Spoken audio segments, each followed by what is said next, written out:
Hello বন্ধুরা, অনেক সময় আমরা যখন বাচ্চাদের সাথে সময় কাটাই আমরা ভাবি এই তো আমরা ওর সাথে সময় কাটাচ্ছি, কিন্তু সেখানেও আমরা নয় ফোন ঘাঁটি নয় মাল্টিটাস্কিং করি এবং ফলে বাচ্চাদের সাথে আমাদের কানেকশন তৈরি হয় না এবং তারা তাদের মনিকোঠায় আমাদের স্থান দেয় না। এর ফলে অনেক সময় বাচ্চারা আমাদের অবাধ্য হয়, কথা শুনতে চায় না।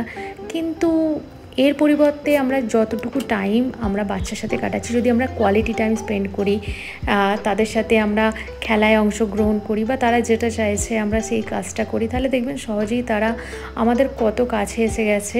এবং আমি আমার নিজের ব্যক্তিগত উপলব্ধি থেকে বলছি যে তারা আপনার সব কথা শুনবে যদি আপনারা তাদেরকে কোয়ালিটি টাইম নিজের দেন।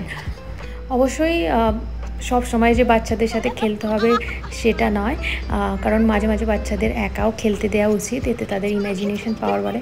কিন্তু যখন যে সময়টা আমরা তাদের জন্য দেব সেটা যেন তাদের জন্যই থাকে।